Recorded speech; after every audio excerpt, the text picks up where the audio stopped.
Hello and welcome to Trails Worth Hiking, the show that brings you some of the most interesting backpacking and trekking routes in the world.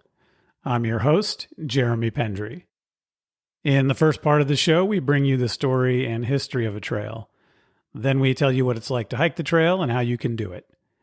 On this episode, we jump back across the pond to Europe to hike a beautiful mountain trail that has enormous payoff in views for the very reasonable effort required. Yes, this is not just a route for hardened adventurers who like to rough it.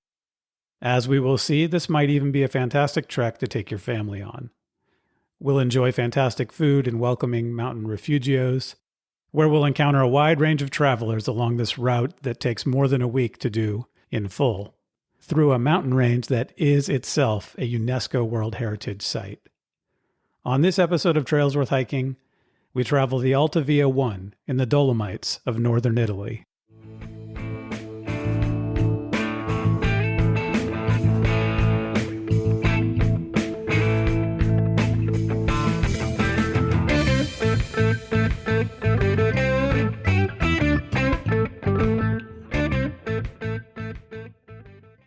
Welcome to the show, everyone. If you have ideas for the show, feel free to reach out to me at trailsworthhiking@gmail.com. We have our Walking the Walk segment where we talk about listeners who have hiked a trail after listening to an episode about it. But today we're going to defer that segment until the actual interview because our guests today are Morgan and Sage Fielder. They have a blog called Crave the Planet and soon to be a podcast. And Morgan is a listener of the show as well. And I mentioned her in our last episode on the Walking the Walk segment because she hiked the Rota Vicentina Fisherman's Trail in Portugal after hearing episode 10 of the podcast about the trail. But on this episode, Morgan will tell us a little bit more about her hike on the Rota Vicentina. And then Morgan and Sage together will tell us about their adventures on the Alta Via 1 in the Dolomites of northern Italy. I have a good friend from Milan, Italy, who for decades has been telling me I have to go to the Dolomites. But as of this recording, I still haven't done it. So doing this episode has convinced me that that will have to change. The way Morgan and Sage talk about it, you can't help but fall in love with it. So let's talk about the Dolomites. But let's start, as we like to, with a story. And we'll go back in time in the Dolomites. Way back to tell a story, a saga really, about the kingdom of Fanes. Once upon a time in the Dolomites, a woman lived in a cave at the foot of Croda Rossa, Red Peak, and she lived among the marmots by the shore of a lake. Another woman came back from a foreign land with a baby and later died. The woman living in the cave adopted the baby and raised the baby, Moltina, among the marmots that lived in the mountains.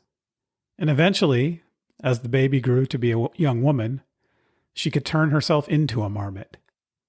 Eventually, she married a prince, and he later became king of the area and built a castle with a marmot painted as its symbol.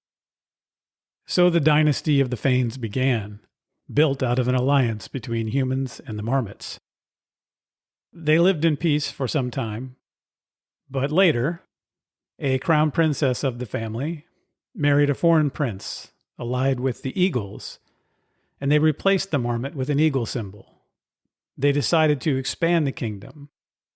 And later, he trained his daughter to grow up as a warrior, and eventually Dolomites, his daughter, became a fierce warrior. She helped the dwarves and was given from them impenetrable armor and unfailing arrows. The dwarves told her she'd be invincible until she got married, and she was told not to go to battle if the armor ever changed color. The armor was a bright white when she received it. For a time, the kingdom prospered. But eventually, Dolomites fell in love with an enemy warrior, Aidone, the son of a sorcerer. Because of the dwarves' prophecy, the king opposed the marriage. But to try to make this marriage work, and so that her father would approve of it, the couple pledged never to fight again. But despite that, the king banished Aidone. And then he took his entire kingdom underground, literally, in the land of Verona. And to do this, he allied with an enemy kingdom to the south. His goal was to prevent Dolosylla from fighting and losing his daughter, as the dwarves prophesied would happen if she eventually married. He was willing to give up his kingdom for this, as long as he can access the underground kingdom of Verona. But eventually the fighting resumed, even after the kingdom had retreated to being underground, and Dolosylla broke her pledge not to fight and joined the battle. But as was prophesied, her armor started to turn dark, and Aidene saw what was happening and tried to help her, but he was too late.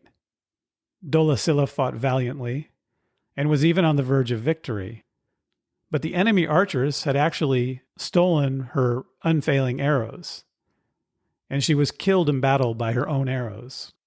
Her father-in-law, Aidene's father, was actually a sorcerer and had tricked her into giving the arrows to a ragged group of boys that she didn't know were allied with him. So when the battle came, the enemy had her arrows. And the sorcerer, after the battle, shamed the king for allowing his daughter to fight and be killed. The king turned to stone and can still be seen in the mountain at Lagazzui at the pass of Falzarego. Eventually, the Fanes fought a guerrilla war coming out from the underground for several years, fighting and retreating. And then eventually, after that, after many years, there was an all-out battle. And the Fanes, though, were defeated. And only 20 women and children survived, hiding among the marmots. And there was also a prophecy, even then, about the resurrection of the Fanes. But to date, it hasn't come to pass. Now, you might reasonably ask, Jeremy, what are you talking about? This is a story that likely dates back to the Bronze Age. About 800 BC, it's thought. The locations are real. The Fanes Plateau, the lake, which is Lake Breas. You'll hear about Lagazzui in the conversation today with Morgan and Sage. And it's suspected that the civilization that the story is based on existed and was a totemistic society based on a cult around the marmot. Who were these people?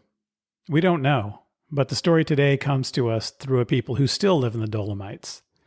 The Ladin people. That's Ladin, not Latin. The Ladin people still live in the Dolomites in South Tyrol, Trentino, and Belluno, which is the region where this hike is. The town of Cortina d'Ampezzo is one of the towns of their homeland. In fact, Cortina d'Ampezzo has its own dialect of Ladin. Only about 5% of the population of the area today speaks Ladin. There are different estimates about how many people that actually is, but we can guess somewhere between 30 and 50,000 people speak it as their native language today. Ladin is related to the Swiss Romansh language, and yes, as it sounds like it, is also related to Latin. There are a number of villages in the Dolomites where it is the majority language. And the Kingdom of Fanes saga is the national epic of the Ladin people. So if you hike the Alta Via one, when you see the marmots and the people, remember their old alliance. All right, enough of me telling fairy tales or sagas. Let's talk about the Dolomites themselves. What are the Dolomites? These are the Alps of Europe, but in northeastern Italy, a subsection of the Alps. And the name is based on a carbonate sedimentary rock that predominates in the area called dolomite. The rock is actually named after a French mineralogist, Déodat Gratet de Dolomieu. He was the first person to describe the rock. And the rock dolomite forms in conjunction with limestone. So it's often the cliffs and mountains in the area are a mix of limestone and dolomite, and were ancient seabeds. But today are impressive mountains. There's 18 peaks that reach over 3,000 meters high, or about 10,000 feet, and a lot more peaks that are not quite so high. In 2009, in fact, the entire mountain range was declared a World Heritage Site by UNESCO. And UNESCO had this to say about the Dolomites. The Dolomites are widely regarded as being among the most attractive mountain landscapes in the world. Their intrinsic beauty derives from a variety of spectacular vertical forms, such as pinnacles, spires, and towers, with contrasting horizontal surfaces including ledges, crags, and plateaux, all of which rise abruptly above extensive talus deposits and more gentle foothills. A great diversity of colors is provided by the contrast between the bare, pale-colored rock surfaces and the forest and meadows below. The mountains rise as peaks with intervening ravines, in some places standing isolated, but in others forming sweeping panoramas. Some of the rock cliffs here rise more than 1,500 meters and are among the highest limestone walls found anywhere in the world.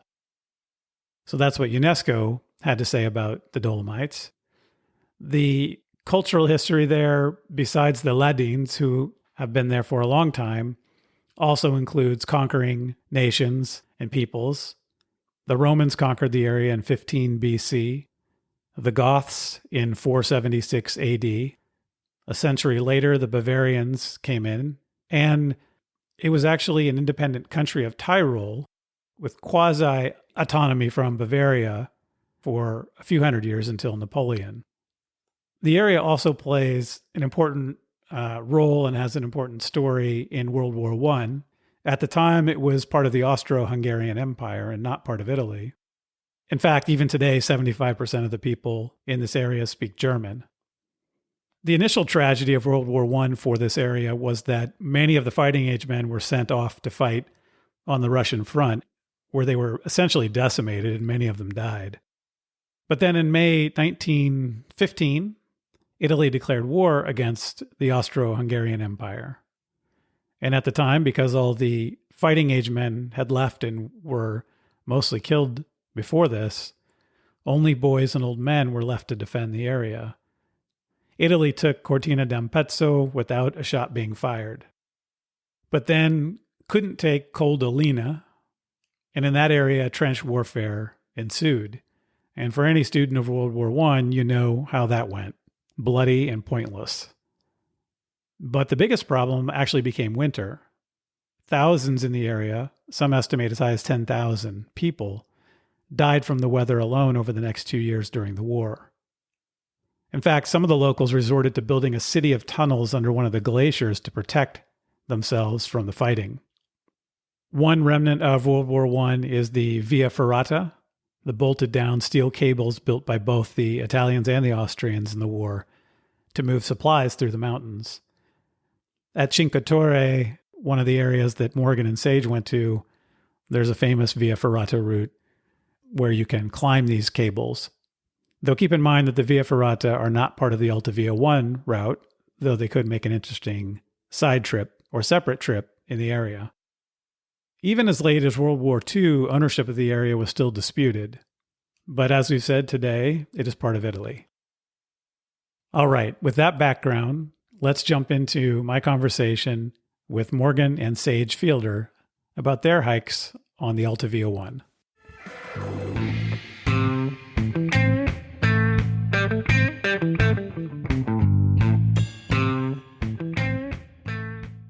Morgan and Sage Fielder, welcome to the show. Thanks for being here. No problem. You guys have started a blog called Crave the Planet. Can you tell me about that?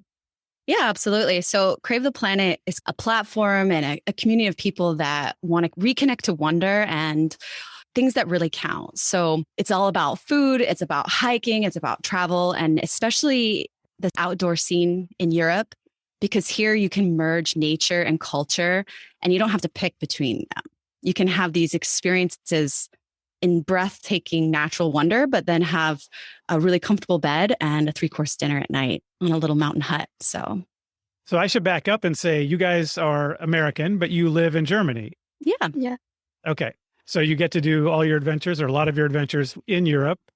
There's a focus on the blog on family adventures. And Sage, what is it like doing hikes with your mom and then being able to write about it and put it up on the internet? How has that been for you? I really like hiking. It allows me to kind of bond with my mom because we fight a lot.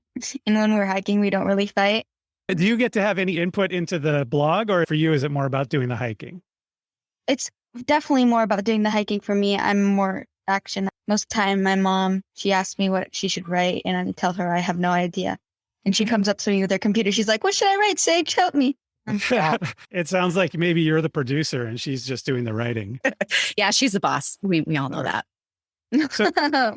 So talk a little bit, Morgan, about the importance of hiking with family to you and what it's been like for you to hike with your daughter on such interesting and pretty and long and intense hikes. It's crazy. I never really thought about backpacking or hiking in the States that much because it's kind of grueling and difficult. And we just didn't live in a place that like people were doing it. But when we moved here to Germany, I think hiking and just sort of being outside is really in the air. A lot of people do it, and it's not something that's reserved for ultra fit people that have all the gear and whatnot. So we got exposed to it through Sage's teacher, actually, because she goes to a local German school. And she's probably in her 60s. Frau Fressel's super awesome. And she knew we were kind of sporty. And she's like, "You should try this thing in Italy where you go on these beautiful hikes on the tops of the mountains, but every night you stay in the little hut." And I didn't even think such a thing existed because honestly, convincing my kids to go on a backpacking trip or running or something that's really arduous, there's no carrot at the end of that that's easy. But then when I found out about the hut system and the fact that it's kind of comfortable, it just made it a lot easier to convince everyone to come along with me on these adventures. And then lo and behold, they love it, which is amazing. And it really feels like something that it gives you perspective and the ability to really let go of all your daily stuff. And, just again, kind of come back to what's really important. And Sage, what do you think about going to these huts in the mountains? Has that been pretty fun for you? Oh, yeah, it's lots of fun. It's weird because I expected it to be kind of like a hostel where you bring your own stuff and then you sleep on low quality beds or even on the floor or something like that. But it was totally different. It's like a normal hotel some places, but not as, I'd say it's not quite as luxurious, but it's really nice. It's not what you'd expect. You don't have to bring your own food. And Morgan, it seems like the food's an important part of these adventures for you as well. Yeah, absolutely. We love food and really good food experiences, right? So it's like kind of the whole thing where you're there with your family and your friends or even just other hikers. And you have these sit down meals and they're 3 or 4 courses. And you can tell that the owners, they really take pride and they have a different menu every day. And it's just, I don't know, it's just food, of course, tastes better after hiking. Sure. As you well know, but it's just so good. It blows my mind that you can be on the top of a mountain on a craggy peak and then you have, vegetarian lasagna with different side dishes and local wine and fresh orange juice, all these things that you'd expect in kind of more of a typical tourist experience, but it's up there on the top of the mountain, which is really cool. And Sage, how old were you when you did the first trip like this with your mom? I was either 11 or 12. Yeah, you were 11. Oh, I was? Yeah, 11. How old are you now? I'm 13 now. Okay. So it's been a couple of years. Was the Alta Via one the first multi-day trip you guys did together? Yeah, I think it was, Mom. Mm-hmm. Yeah. I had actually done a few days, maybe 7 days of the Camino de Santiago on the Frances route with an adult friend. That was my first experience with the multi-day hiking. And then the Alta Via one was the second one. And it was a family trip that we, had been trying to do for a while. But it was really hard for me to figure it out because all the websites were in German or Italian. We finally figured it out for 2020. Just when COVID struck. So it ended up that only Sage and I could go because my husband and my other daughter, Sasha, had to stay home in quarantine. Yeah.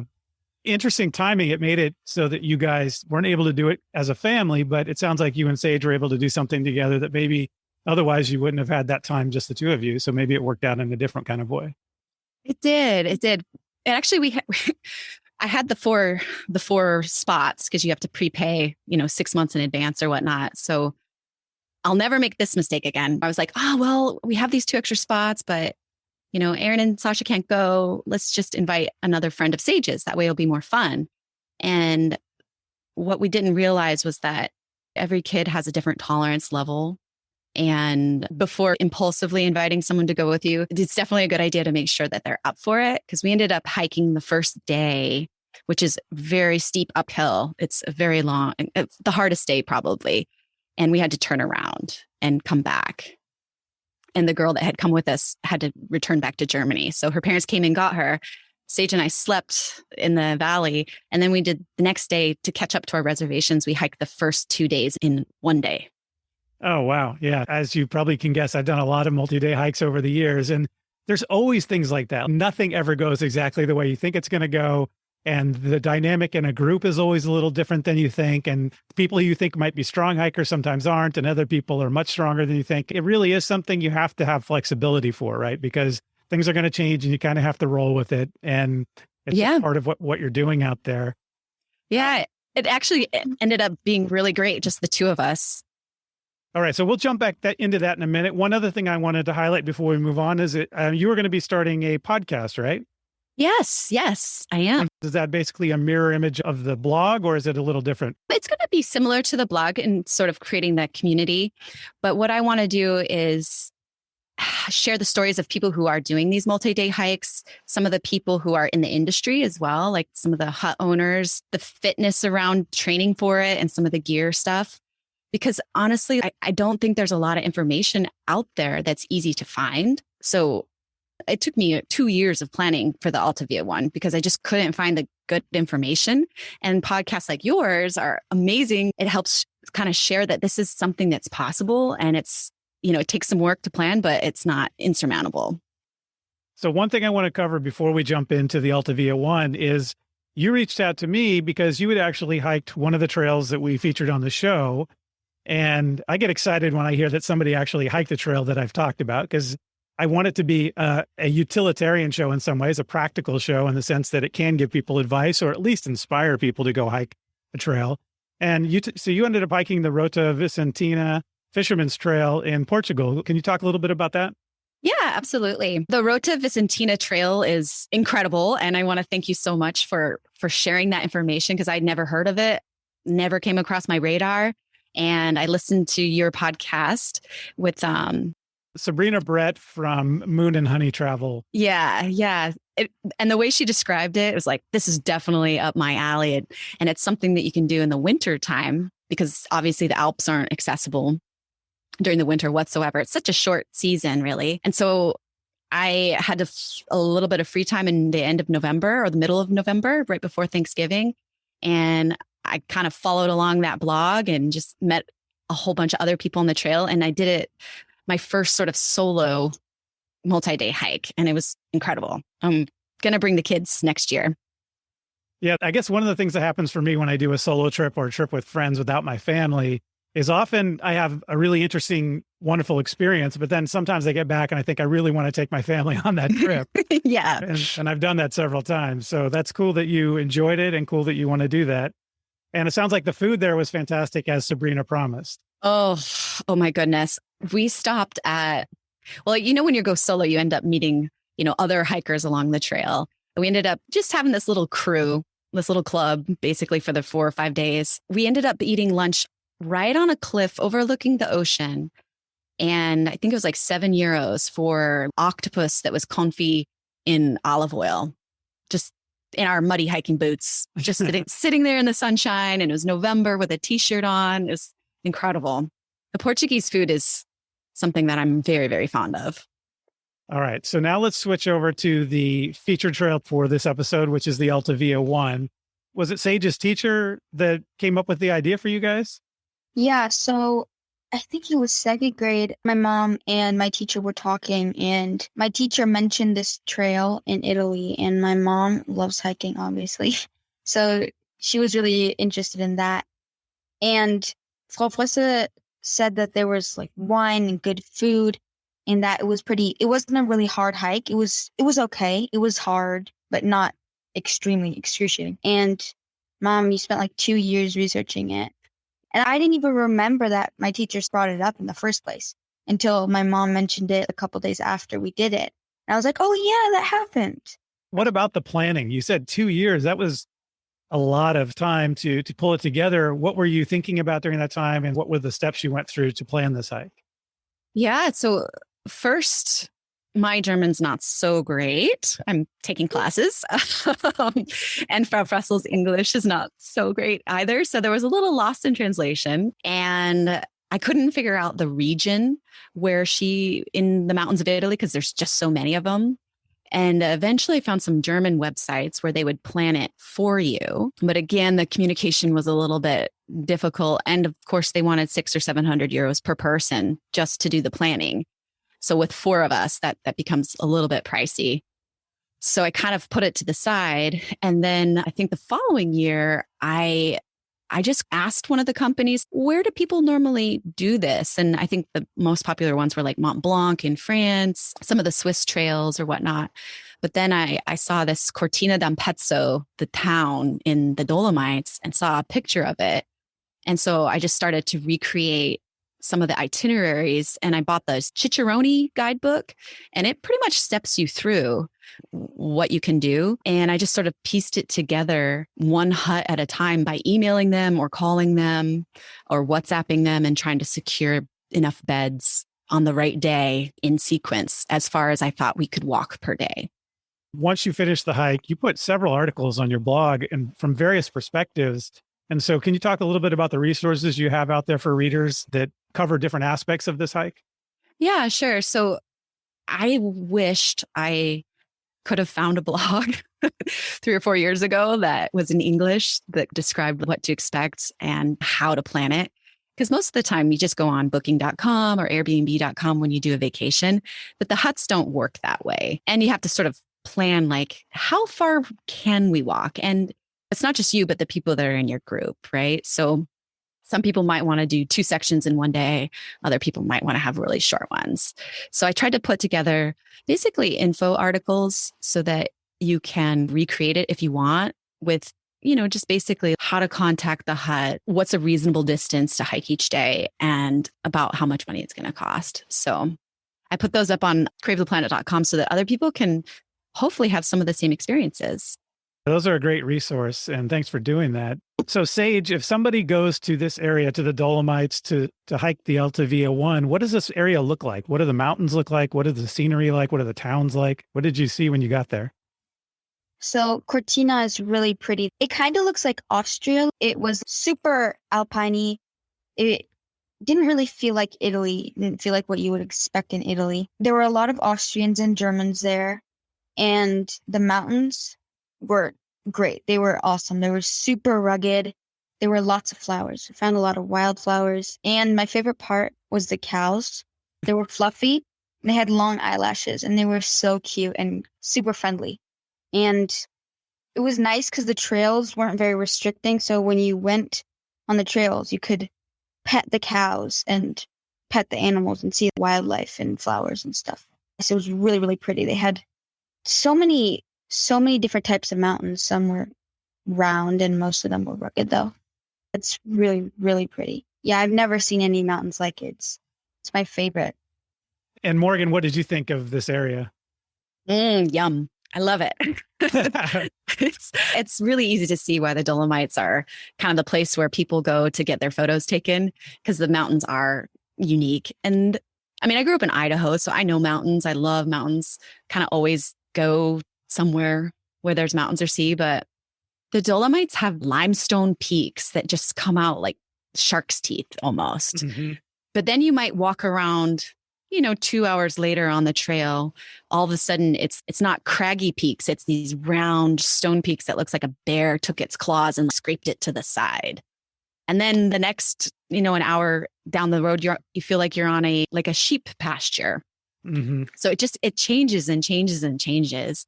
My friend Dave and his wife came out this last summer. We planned a second trip, and they did it for their honeymoon. And it was funny because he said, you really get your money's worth out of this hike because you just see so many different things. All right. I think that's a good transition. Let's talk about how you can actually do this hike.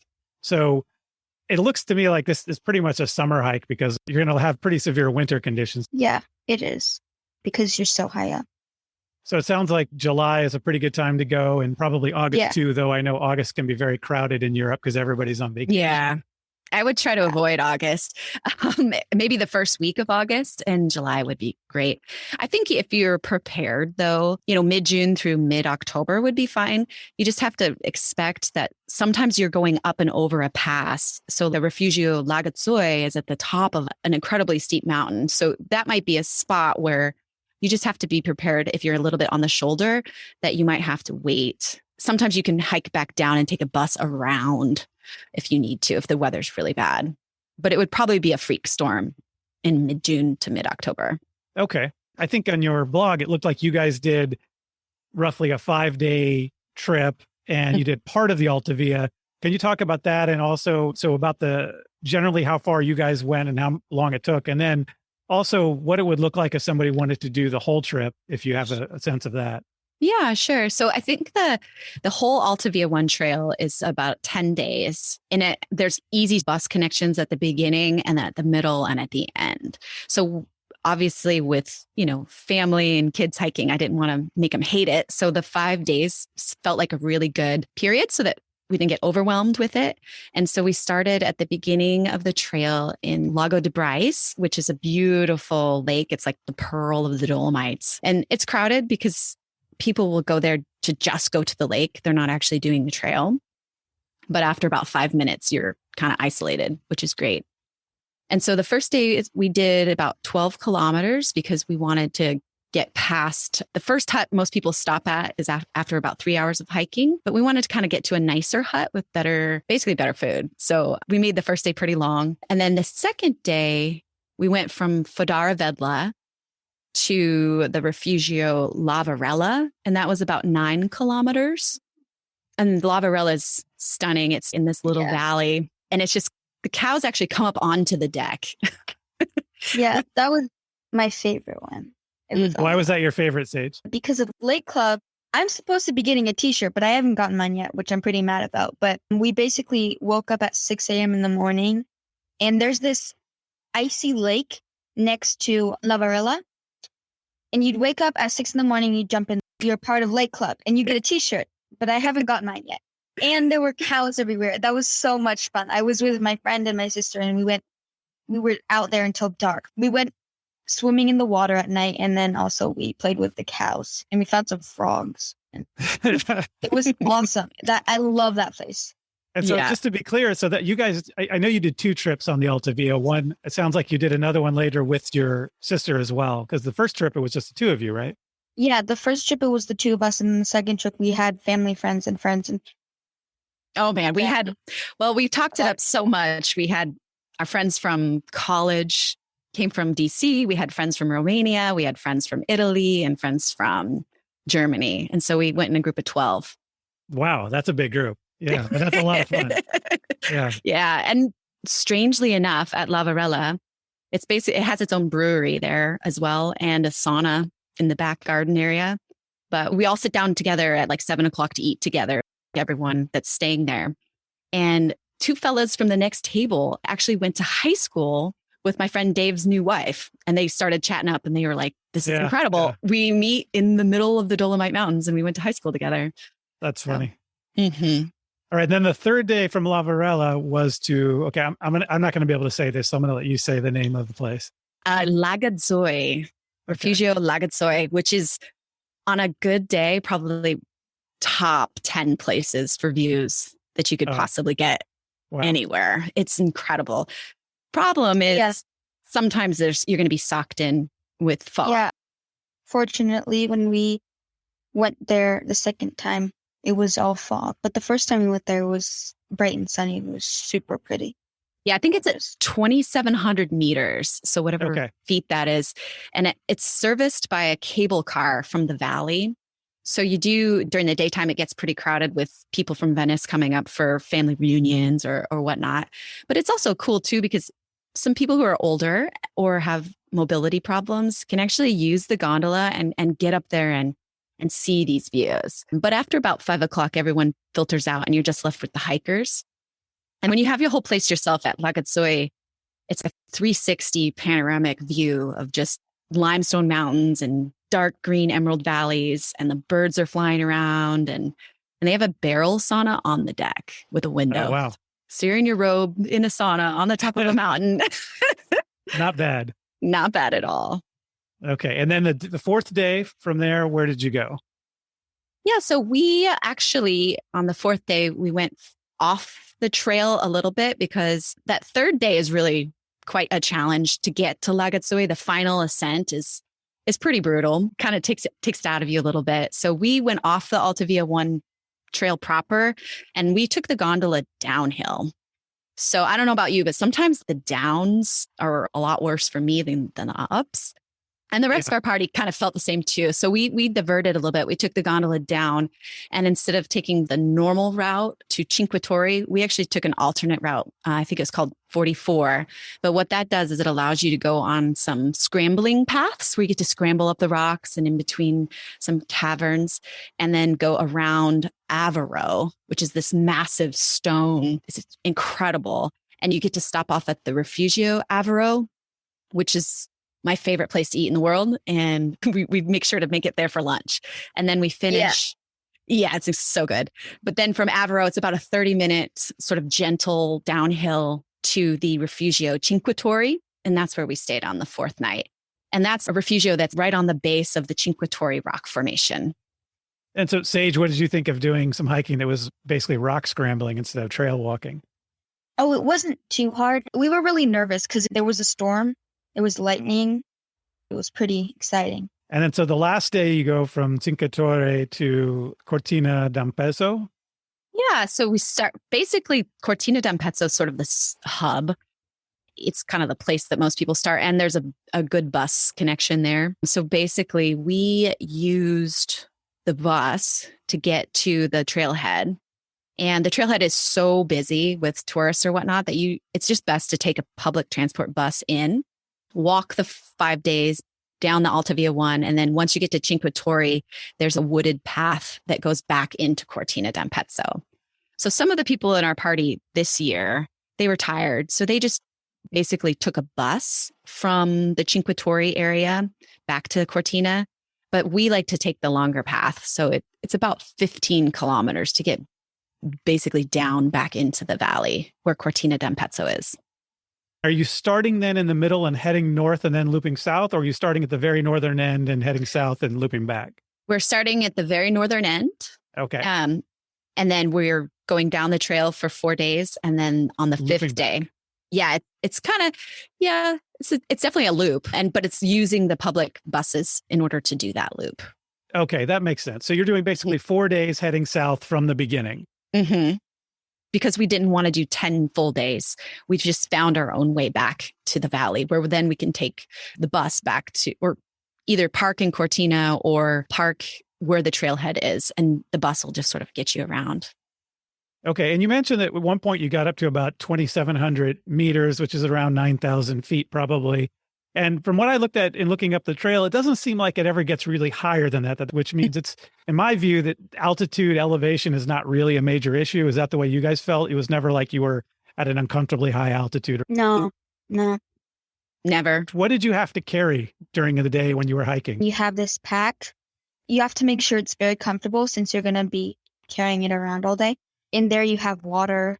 You have 2 pairs of shirts, a pair of pants, socks, hiking socks, undergarments, and the raincoat. And then you have your slides that you have to wear inside because you can't wear your hiking boots inside of the huts. You have to bring slides or slippers. Well, there are enough locations where you can refill your water, or did you guys actually refill from streams or lakes, or how did you manage that during the days? Well, it depends. So areas have different supplies, I guess. The first day, there's a huta halfway, and so you can refill at the huta. The second day, there were quite a few springs that were turned into basically like a cow watering trough along the side of the trail. Mm-hmm. So you could just fill up with your water bottle before it hit the trough, obviously.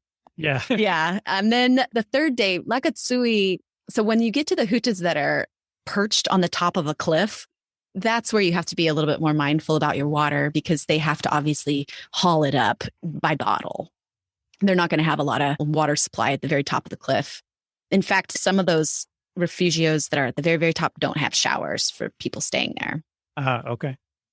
And then for navigation, you mentioned I'm going to say Cicerone, but I'm probably pronouncing it wrong. But there's that series of books, and they have an Alta Via 1 guide. Is that the book that you guys followed? It is. Yeah. It's the Alta Via 1, Alta Via 2 Cicerone guide.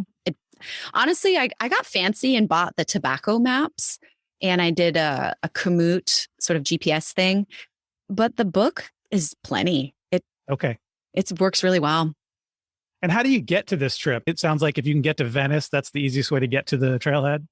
It is. It is. Yeah. There's some other smaller airports like Bolzano or Innsbruck, but Venice is the biggest airport. And there are bus connections that go to Cortina d'Ampezzo 2 or 3 times a day in the summertime. So in the winter, the bus system is not anywhere near the same, but in the summer that works. Okay. So it sounds like this is a trip where you're actually carrying everything you need for the trip in your pack, and that you're not having a service shuttle ahead luggage, or you're not carrying, and you're not also on the other side of things, you're not carrying a sleeping bag or anything like that. It's pretty much just your clothes that you need for the trip and your personal items. Yeah, I'm not aware of any luggage transfer because some of the places are pretty remote, and only a Jeep track would really get there. So I imagine that would not make sense for a service to be profitable, but you don't really need to carry that much. So you just have one outfit to eat in, and then your hiking clothes.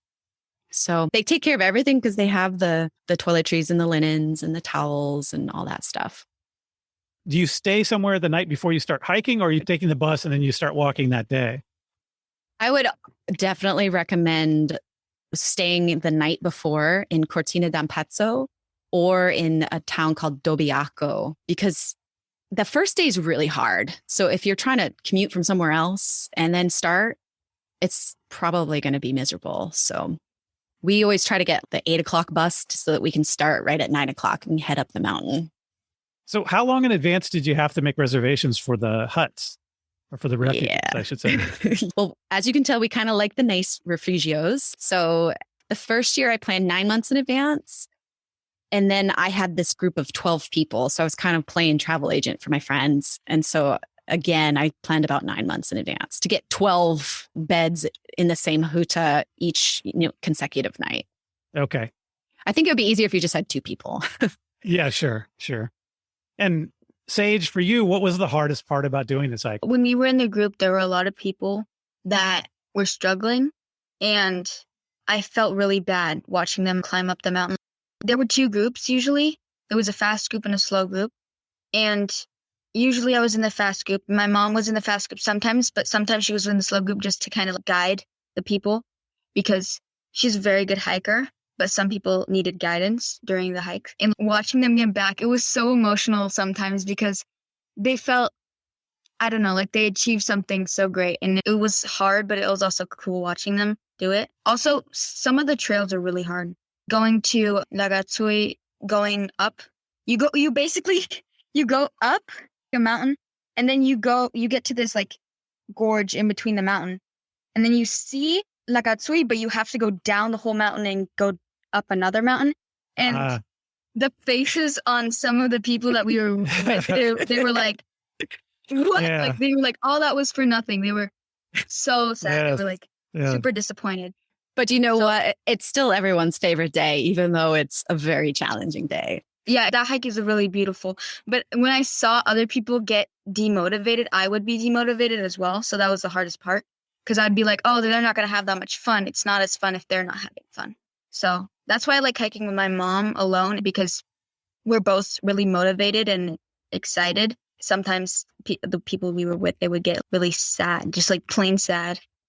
So I have an important question. It'll just be between us. We don't have to tell your mom the answer. Who hikes faster, you or your mom? I think Sage better. You can be honest. I don't know, man. If you went a whole day, who's got a faster pace? Maybe my mom, actually, because she's good at cardio. I'm more like all at once. I'm more like sprinting and not like I'll go really fast and I'll take a break, and I'll go really fast and then I'll be out of energy. I'm like a cheetah and my mom is like a wolf. All right. That's a good answer. That's a diplomatic answer. What was your favorite refugio for each of you? I think Lake Club really made Lavarella. The hut itself wasn't the coolest part, but the outside of the hut all of the lakes. There were 2 lakes. There were woods and cows, and it was just so beautiful. It was so much fun. It was the activities that you could do there. And there's a lot of mountain bikers doing long distance mountain biking Cool. that go there. And the mountain biking crowd is generally pretty fun too, especially the Germans and Austrians that get going on their tours. So it's just a very jovial atmosphere. Yeah. I have no idea how you could bike that trail. I saw there's a part at the first day of the Alta Via one where you have to use it's like a little Klettersteig, like a little bit of a rope, like a wire rope. And it's not super treacherous, but you really do need at least one hand on it. And I saw dudes with their bike over the shoulder, one hand on the rope, just with a kid on their shoulders. There's a guy, he was carrying his like 5 or 6-year-old kid on his shoulders. He had both hands free. He was just walking up there like it was nothing. I was like, that dude has to be Austrian because he's fit. What about any rifugios that you would avoid, that you went to, you just like, I wouldn't go back to that one? No. Okay. I think they were all nice. Yeah. Except I did not like, I didn't like the Cinque Torri. Okay. Well, then we only didn't like them because they told us to be quiet after 10. We were getting a little loud because we bring out the board games, and with 12 people. Sure. I think it was more of a German atmosphere because Italians, they're loud. It doesn't matter what time it is. They're loud and they're having fun. But after 9:30, they were like, stop, go to bed. Okay. And it was kind of a bummer. It's interesting. One night you feel like you're in a very German place, and then the next night you feel like you're in a very Italian place. That's one of the fun things on any long distance hike in Europe. The cultures are so close together that you can literally walk from one culture into another one. Mm-hmm. Okay. Important question for you, Sage. What was your favorite meal on the Alta Via? Oh, this one's easy. It was the spinach ravioli with the little tomato sauce on top of it. Not tomato sauce, tomato bits, but in a sauce, tomato bit sauce. It wasn't like bolognese or tomato sauce. Uh-huh. It was fresh cut tomatoes, and they were in some type of garlicky sauce, olive oil or something. And where did you have that? It was so good. Avro? Okay. I think. Yeah. It was awesome. It was the best meal, definitely. Because a lot of the huts were kind of like German food, Austrian food, more bolognese. I know that it's Italian, but they have more fresh stuff on the Italian side. And then usually they have more heavy knödel and pasta. It's not that good for hiking for me because it makes me feel tired and it makes me feel drowsy. So I like to have fresh food. Not salads. I don't want to accuse you of liking salads, so I want to accuse you of that. I like salads. It's not like the ones with Morgan, what about you? Did you have a meal that stood out for you? Yeah, I would definitely say the same thing. Refugio Avro. Mm-hmm. Oh, that menu is phenomenal. They had so many good things. We got that salad with the walnuts and the goat cheese. Oh, that was so good. Mm-hmm. Yeah. As you look back on this trip, why does it stand out as something that you think other people should do? Why is it worth it? I think it's worth it because almost anyone could do it. It's not hard. You don't have to be a crazy bat wingsuit. You know what I mean? Yeah. Like, you don't have to be like extreme sports person. You can just be a normal person and want to hike and have good food and just spend time with family and friends. And it's a really good way to do that because you're getting fit. There's a feeling of accomplishment after you finish, and it kind of makes the atmosphere like so much better. You're so much happier. You feel like you've achieved something great, and then you can feel like you can really relax. If you compare it to a normal activity like game night or something, like going to the movies, it's just different because when you're hiking, you have, like I said, that feeling of accomplishment, and it's great. It's a good feeling. Morgan, what about you? Any thoughts on why this is a trip that you think is really worth people considering to do? Well, definitely the scenery. I don't know any place where you can get so quickly into such majestic and varied scenery. And it's quiet. And you can go the first 4 days, you don't hear a car. Yeah. When we were descending into Cortina on the 5th day, my friend Christina said, "Oh, I hear a car. That's so weird. I didn't even realize that I didn't hear it." So that peace is incredible. And you get this cultural experience. There's outdoor World War I museums. You walk by battle trenches. There's exhibits of the animals. There's marmot poking their heads up everywhere. And the cows. The cows are really amazing with their bells on their necks. And also the quality of food and the comfort of the huts makes it so that you can bring along friends or family members that maybe aren't into hiking as much as you are, but they still have a good time too. Do you guys have a particular memory for either of you that stands out from this trip? Yeah. On the third day to Lagatsui, which is pretty rough at the end, we got a text message that my friend Ashley wasn't doing so well. And my husband was walking with her that day. That was the day I went on the fast group. And, he's saying, maybe you should come back and help. She's having issues. And we were all like, I don't know if we can go down and back up again. And we were just sitting, waiting. And it took a little time, but once Ashley came in, she just walked in. She just started crying. We just gave her a giant hug and she hugged me so tight. And she's like, I did it. I effing did it. I've been training for 9 months for this and I did it. She just reached a place going through that suffering and then coming out on top, literally. And it was just beautiful. All right. Anything you guys would have done differently that didn't work out in the way you handled this trip, either of the 2 times you hiked on it? I would not bring such a large group. Okay. Yeah. Leave some of those people at home. Maybe my mom, of course, and then my dad. My dad's a good hiker. My sister, I don't think she enjoys it that much. She's good at hiking, but she's not really into hiking, or she's not really into cardio or long distance things. I'm not either, but hiking's different. I don't like jogging or anything. That's boring. Sure. Especially here where I live. It's not the same. My best friend Amina, I take. Yeah. Okay, so a smaller group and with a good friend. Yeah. And what about you, Morgan? Yeah.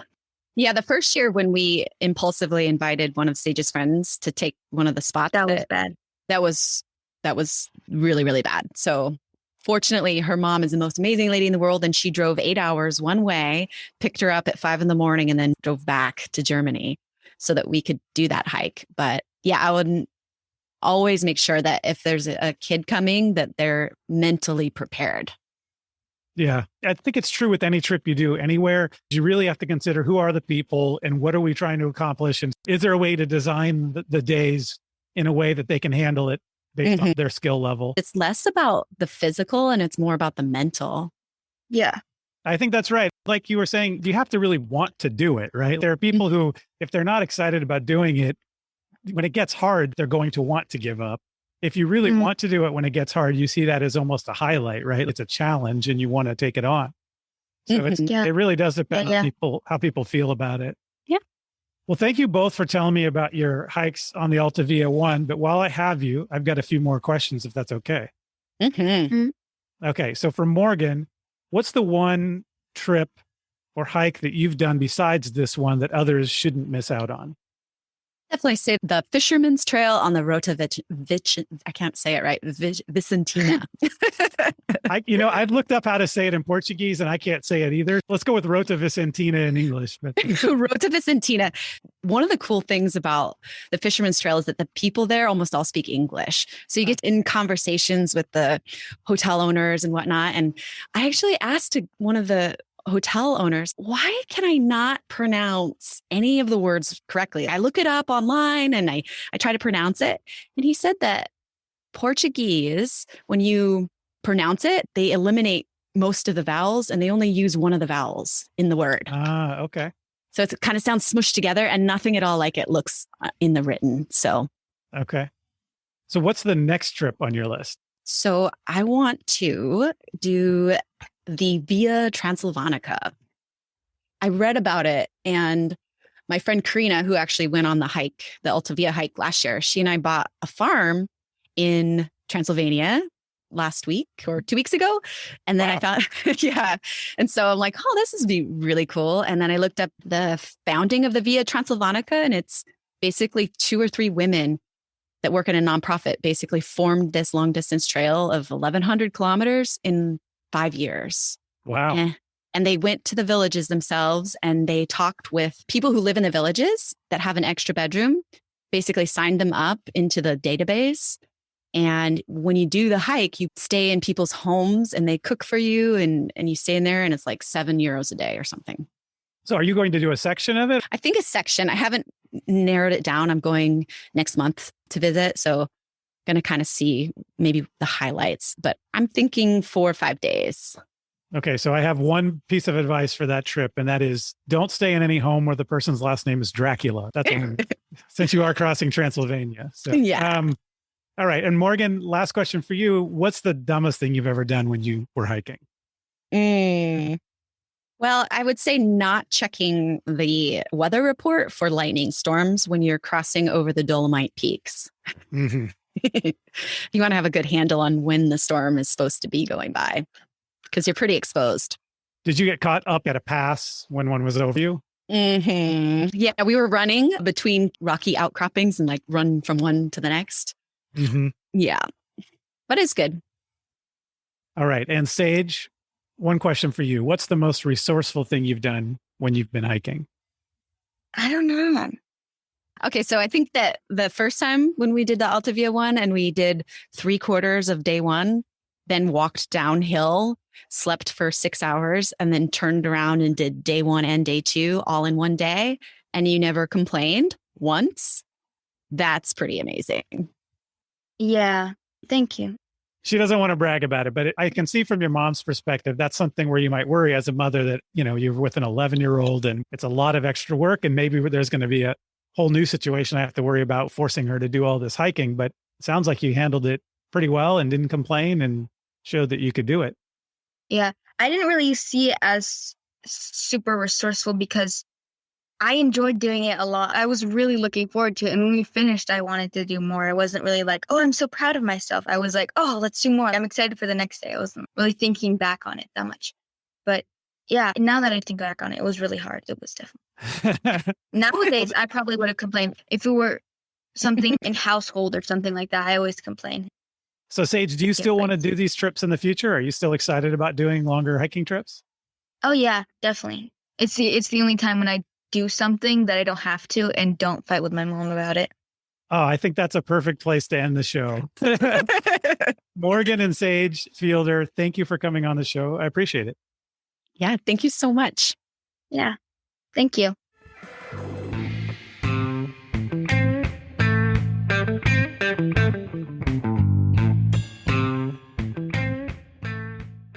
Thanks again to Morgan and Sage Fielder for coming on the show. Because they hiked twice the northern half of the Alta Via 1, I thought it might be helpful to listeners if I gave you a rundown of a possible full through hike itinerary. I pulled this from Max Adventure, the company that my family used on the Tour de Mont Blanc and will be using again this coming summer on a different hike. So day one on the Max Adventure itinerary, you take a bus from Cortina to Lake de Braise, and you hike to Refugio Sen. That's 6 miles or 10 kilometers. The next day, day two, you hike to Refugio Fanes, and that's 6 miles and about 10 kilometers again. Day three, you hike to Refugio Lagazzui, 7.5 miles more, 12 kilometers. Day four of the Max Adventure itinerary is to Refugio Nuvolau, which is 8 miles or 13 kilometers. Day five, Refugio Città di Fiume. That's 7.5 miles or 12 kilometers. Day six, Refugio Coldai, 6 miles and 10 kilometers. Day seven, Refugio Passo Duran, which is 12 miles or about 20 kilometers. Day eight, Refugio Pian de Fontana, which is 10 miles or 16 kilometers. And then the last day on their itinerary, day 9 of hiking, you reach La Muda, which is 7 miles or 12 kilometers. And then you take a bus to Bellona to end your hike and to your onward transportation. So that's a possible itinerary for a full through hike from Max Adventure. Or you could find other itineraries, I'm sure, on other sites, but that's just one possible example. So I hope the conversation with Morgan and Sage inspired you to hike the Alta Via 1. And if you enjoyed this episode, tell a friend about it, or better yet, give us a good review on whichever podcast service you use. And keep in mind that this podcast is entertainment and meant to spark your interest. If you decide to hike the trail, do your own research. Like anything else worth doing, outdoor adventure has risk. So when you go, pack your common sense. And when you get back, tell me how it went. Before we go, I want to remind you of Outdoor Herbivore at outdoorherbivore.com, where you can get tasty and filling vegetarian and vegan backpacking meals. You don't have to be a vegetarian or a vegan to love these meals. In February, the month before this episode is coming out, I did a hike in Henrico State Park in California, and I brought Outdoor Herbivore meals for my dinners. One dinner that I particularly enjoy is the blackened quinoa, which is black beans and quinoa with some other good stuff in there, good spices. That's just one of the options you can find on Outdoor Herbivore. If you want to try Outdoor Herbivore, Trails Worth Hiking listeners get a 10% discount on their order. Use the discount code TWH10P, Trails Worth Hiking 10%, for your discount on delicious backpacking meals at outdoorherbivore.com. All right, let's talk about our next episode. Next time on Trails Worth Hiking, we travel an ancient pilgrimage route through forested hills and local villages. We stay in private guest houses with locals. Along the route, we'll pass numerous important shrines. In fact, the trail itself is a UNESCO World Heritage Site. Emperors themselves traveled the route. Next time on Trails Worth Hiking, we travel the Nakahechi route of the Kumano-Kodo Pilgrimage Trail in the Wakayama Mountains of Kansai in southern Japan. If you have any questions or feedback on this episode, or ideas for future episodes, including if you want to be a guest and talk about a trail that you've hiked, don't hesitate to reach out to me at trailsworthhiking@gmail.com. So start planning your next hike, and before you know it, you'll be on the trail. Thanks for listening.